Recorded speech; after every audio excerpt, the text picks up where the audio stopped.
আসসালামু আলাইকুম প্রিয় বন্ধুরা, দেখতে পাচ্ছেন আমার ছাদ বাগানের পেয়ারা কি সুন্দর করে পাখিতে খেয়েছে।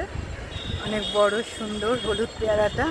বিসমিল্লাহির রহমানির রহিম। এটা আমি তুলে নেই, ওইটা থাক পাখির জন্য, কারণ পাখিদের খাওয়া পেয়ারা আমরা খাই না, কাউকে খাইতেও দিই না। এগুলো শুধু সব থাকে পাখিদের জন্য। আরও আছে পেয়ারা, ওইদিকে একটা বেঁধে রেখেছি, দেখি এটা কী অবস্থা।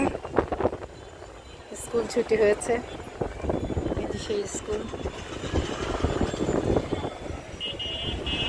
বন্ধুরা, এই যে দেখেন কত সুন্দর পুঁইশাকের ডগাগুলো, এগুলো আমি এখন সব কেটে নিয়ে যাব। কেটে নিয়ে দেখেন পেয়ারাটা টসটসে হয়ে গেছে, তুলে নিলাম। এটাও টসটসে হয়ে গেছে।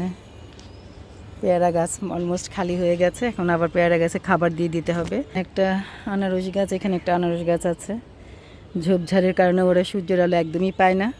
আনারস গাছ কিন্তু ছাদে খুব ভালো হয়, অনেক মিষ্টি হয়। সেই আনারসগুলো একটু রোদ দিতে হয় ভালোভাবে, যেন রোদ পায়, সেটা সেরকম জায়গা দিলে অনেক বেশি ভালো। এটা আমার সেই লাল আখ, ভিয়েতনামি লাল আখ।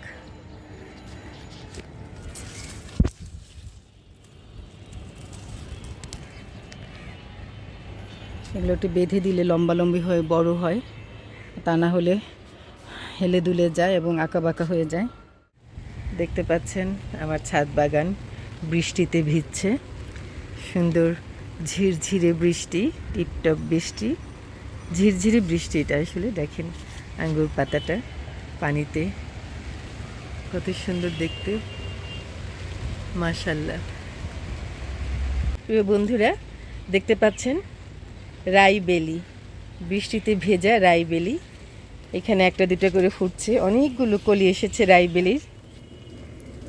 এই যে G9 কলা গাছ, কলাটা হলো কিন্তু একে সাপোর্ট দিতে পারি নাই,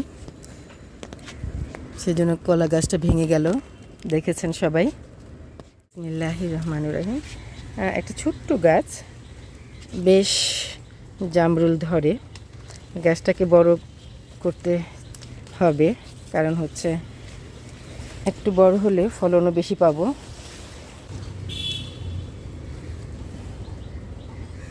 অসম্ভব সুন্দর, মাশাআল্লাহ, আলহামদুলিল্লাহ, অসম্ভব সুন্দর। এখানে ওই যে অলকান্ডা হলুদ, সে ফুলটা ফুটেছে দেখতে পাচ্ছি। এখানে আসলে ছাতা নিয়ে হাঁটা যায় না, গাছের সাথে আটকে যায়। কচু পাতার টলমলে পানি, দেখতে ভারী সুন্দর, মাশাআল্লাহ। বন্ধুরা, আমার ভিডিওগুলো যদি তোমাদের ভালো লাগে, লাইক, কমেন্ট এবং সাবস্ক্রাইব করে পাশে থেকো। তোমাদের একটা লাইক, একটা কমেন্ট, একটা সাবস্ক্রাইব আমাকে অনেক অনুপ্রাণিত করে, ভীষণ ভালো লাগে।